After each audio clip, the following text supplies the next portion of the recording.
Hey there, welcome back. This is Needed Conversation. My name is Victoria Cole. This is my husband, Ryan Cole. We're so glad that you tuned in today. Hello. We are having another great, spicy conversation. This was all based from the book that we have written together. This is our book that we've written together. This is actually my official first book called Spicy Sex, and my mom would be so proud. And I said as your very first book. Yes, and my mom is very shy. Yes, but it's all good stuff, all about turning up the heat in your marriage and your relationship with your spouse. So this is all good stuff. We have ebook, and we also have it in a physical form. So we're just kind of breaking it down, going through a lot more things that are really going to help you spice up your marriage and your sex life, but some things that are outside of your bedroom that you need to be aware of and consciously making an effort to address and pursue and intentionally have communication with your spouse. Yeah, because sex is not just about what happens in the bedroom, in that physical act, but it's everything that leads up to it. We deal with all of the juicy details that you want to know about the pleasure part of sex and the different acts and things that are they acceptable? Should you do it as a Christian? You know, all of that. We address it, but that's really just chapter 1. The rest of the book is dedicated to helping you outside of the bedroom and how that affects your sex life in marriage. So communication, each one of these letters, spicy, is a different word. And last week we talked about partnership. And, you know, this week we were having a conversation. You know, we were driving back from my parents' house. We dropped off the kids. They wanted the kids to spend the night. Yay for the parents, right? So we had a bit of a 30-minute drive, and we actually moved. In peace. We moved our home about 3 or 4 weeks ago.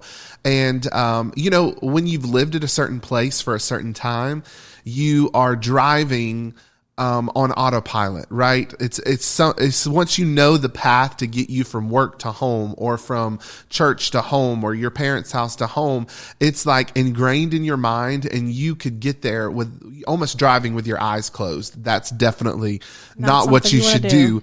But if we're honest, we do drive a bit on autopilot. And so we were literally almost home, and I continued to go on the path towards our old house.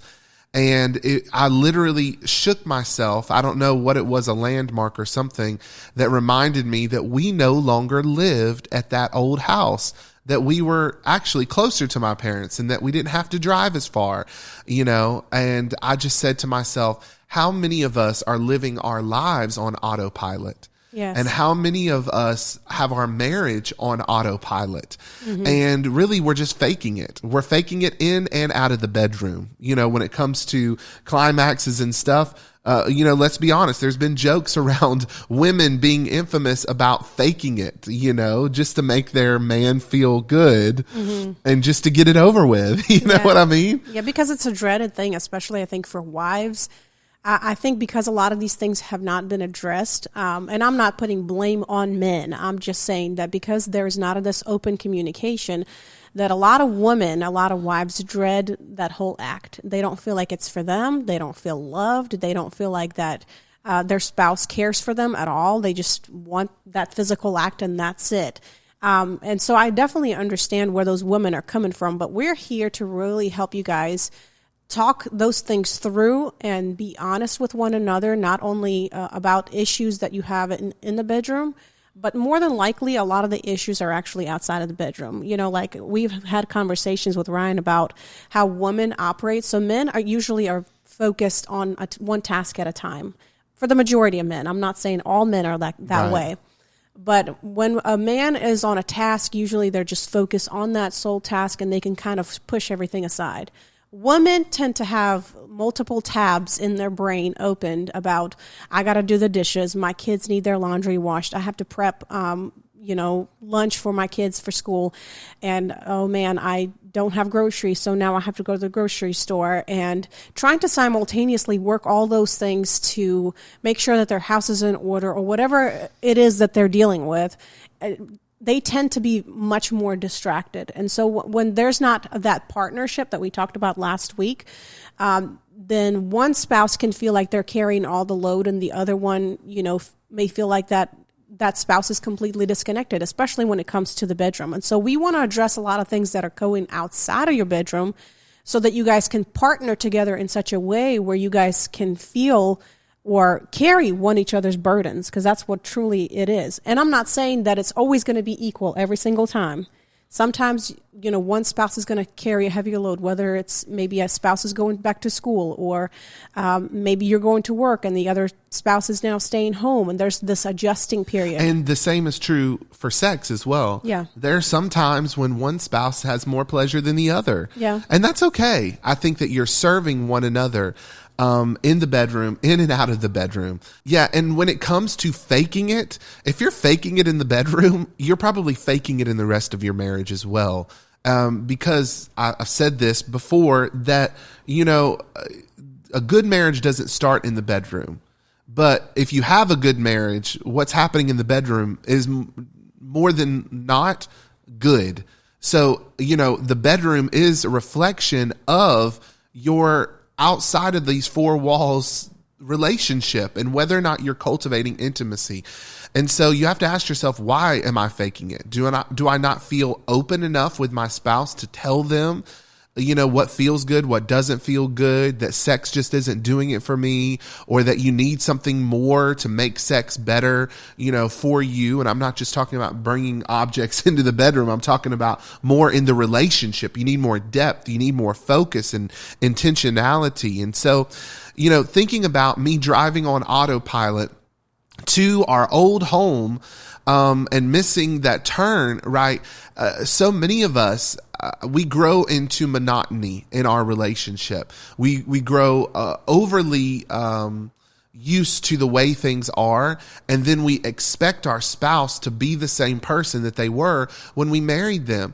And the fact of the matter is, we all move and change and transition, much like we move houses. And people move multiple times throughout their life, but we move internally every single year. We grow, we're better. And some of us are growing a little bit faster than our spouses, growing in certain areas more, right? You earned a degree. You were promoted on your job. You had children. You lost a loved one, a parent, a child. You've experienced financial hardship. You were greatly impacted by COVID. All of these things change you as a person. And if you don't start being intentional about how you drive your marriage, you're going to start driving to a place that your spouse is no longer residing. You're driving to a home that they no longer live at because they are not the person that they were when you first started dating.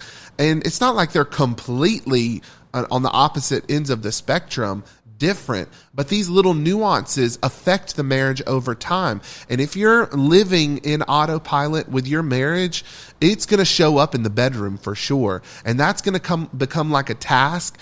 And if you fake it long enough, you'll start believing that that's the best that this marriage has to offer me in terms of sex. You might start looking elsewhere. Your relationship with God might start becoming fragmented. You start sinning. You start having more adventure and fun outside of your marriage than you do with your spouse. And then you stop having sex altogether.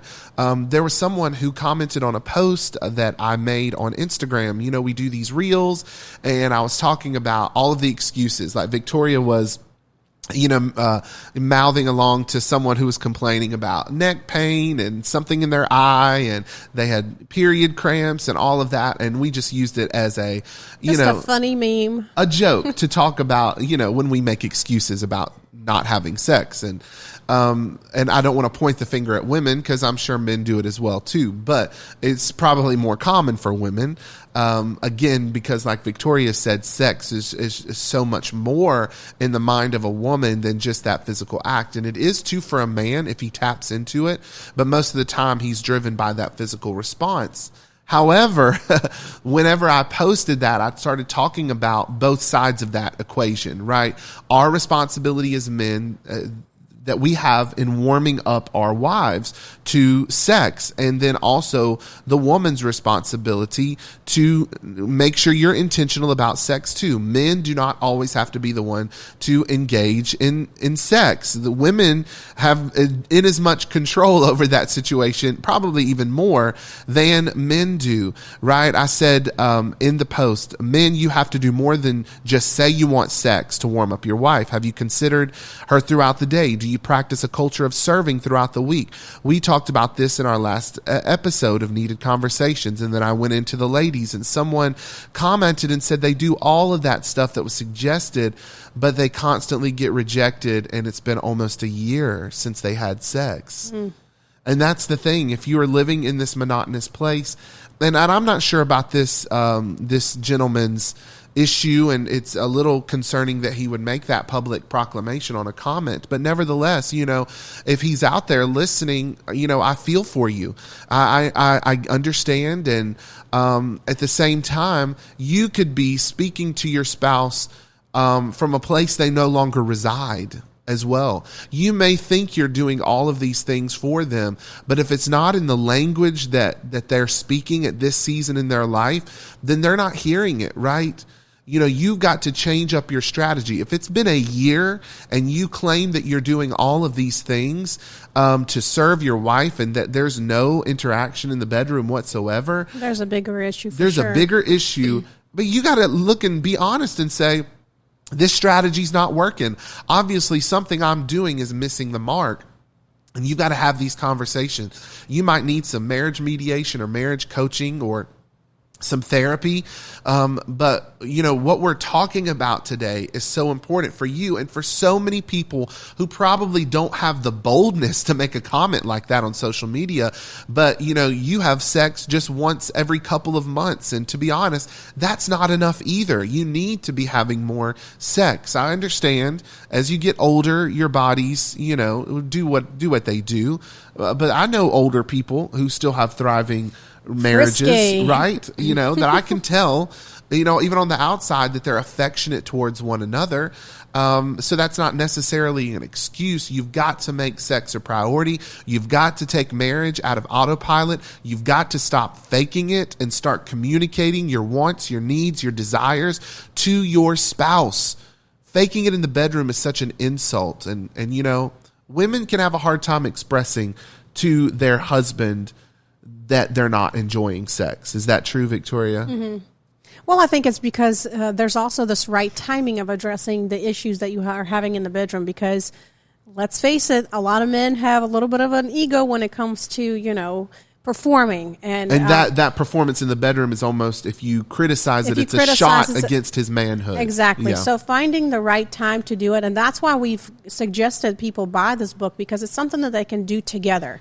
It's a kind of like a mediator. It's a conversation starter to address some of the issues that you may be have had for years. Or maybe your husband doesn't even know because you've never even said it before. You know what I'm saying? And if you're that person that just has a very hard time being honest with your spouse, I would suggest you guys both to pick up that book and just say, let's take one chapter a day or one chapter a week and really address some of these things.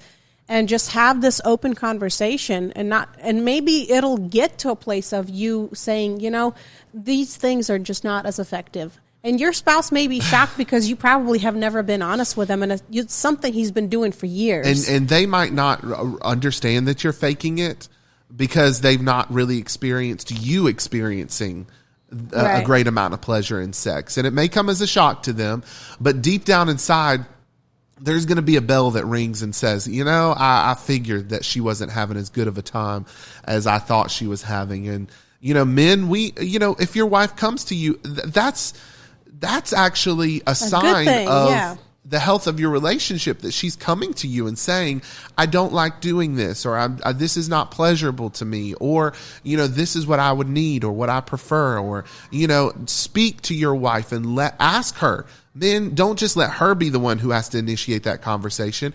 Ask her, do you like this? Are you enjoying it? Or be honest with me, sweetie. Are you enjoying X, Y, and Z? What can I do to make you feel more comfortable in the bedroom? to spice up the relationship in general. And what can I do outside of the bedroom as well? Yeah. One thing that I wanted to say is, with anything new, we're really fascinated as human beings, whether we get a new car, whether it's a relationship, even in our dating phase, we tend to be a little bit more intentional. We're like interested about the person. We ask questions, we're so on fire for one another. And then once we get married, we try to drag this old season of dating into marriage. And that's the thing, is that strategy in dating is not going to work in marriage. You have now, like Ryan was saying, you have matured, you're in a different place. And it's not to say that you can't look back and appreciate the moment of dating and the time that you had of this infatuation. But it's time to start working on yourself. It's time to start being honest and learn to communicate with one another. And as the years go by, you'll start to get a rhythm with your spouse where you're going to understand why they do what they do. And you're going to learn to be able to communicate with them, your issues, but also listen to them and hear what they're saying as well, and come to a consensus. Like, this is a partnership. This is not something that I'm coming to get for myself, and my spouse is not coming to get something for himself. We're working together to build this culture within our family where we thrive. And so make sure that you're not dragging your previous years or previous moments. Those are all great. Those are all memories that you can definitely look back on.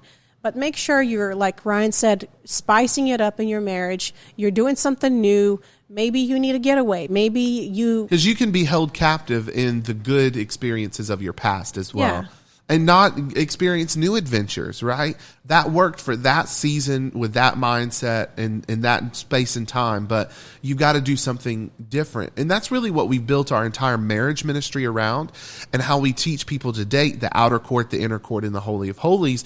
But it doesn't stop after the dating process. You've got to readdress each phase of your relationship and every seasonal shift. So when you're going through a transition in your life, you got to go back to the outer court and address those things from a spiritual perspective. You got to go to the inner court and recast vision for this next place, to deal with what's hiding in the dark. That's the candelabra, because all of those two things are leading you to the most holy place, which represents the culmination of that covenant. It represents sex, it represents intimacy and romance. And if you aren't addressing all three of those things through every transition of your marriage, it's going to be easy for you to want to fake it. It's going to be easy for you to drive on autopilot and then act as if you're doing everything right and not getting the results that you think that you deserve. This has been a fantastic conversation. We're going to keep talking about communication in our next series, as well as, we're doing some workshops in person, Marriage with a Mission, right? Yes. Tell us about it, honey. We're so excited. We are hosting Marriage with a Mission. It's going to be live. We actually hosted one virtually, and we had some people join and had a great turnout. But we're hosting one here in Greenville downtown on April the 9th. And it's going to be only for 7 couples. So the spacing is limited. So you want to go ahead and register. And listen, make it a getaway. If you're not here too far, you can definitely fly out here if you wanted to, or drive down here, make it a weekend getaway. Greenville is a beautiful place. We're going to have a workshop in the morning. We're going to equip you and give you guys some tools to continue that discussion throughout your day. Go and have a nice dinner, have a conversation together, and then get up, be refreshed, and do it all over again on Sunday. So you can make it a nice getaway for your marriage, and invest in your marriage, because that's what's going to be things that are the most important. Marriage is important, so you want to make sure that you are investing into it, and we have the resources to equip you just for that. Yeah. So April 9th, go to moremostforever.com, click on that Marriage with a Mission banner, and register now. Like she said, there's only 7 spots. It's going to be a fun, interactive day date. There's going to be teaching. You're not going to be doing it alone. And we're going to be giving you a really cool workbook for you to write a vision for your marriage. If you're hearing our kids in the background, this is the life of a marriage ministry, to be honest. They're a part of it too. But Well, we hope you've enjoyed this session today and that you will join us next week and hopefully see you face to face at one of our workshops in the future, moremostforever.com. Until next time, this has been Needed Conversations. Thanks for joining us. Oh, and by the way, if you haven't already become a partner to our ministry, you can do so now. Go to our website, moremostforever.com. Give one time or give monthly. You're helping to support our mission to empower families, and that starts with marriages, and that starts with individuals discovering their purpose. We're building resources. We have a big vision, and we need a lot of resources. We need a lot of hands on deck to help us make it happen. So go and give now at moremostandforever.com. moremostforever.com. Yes.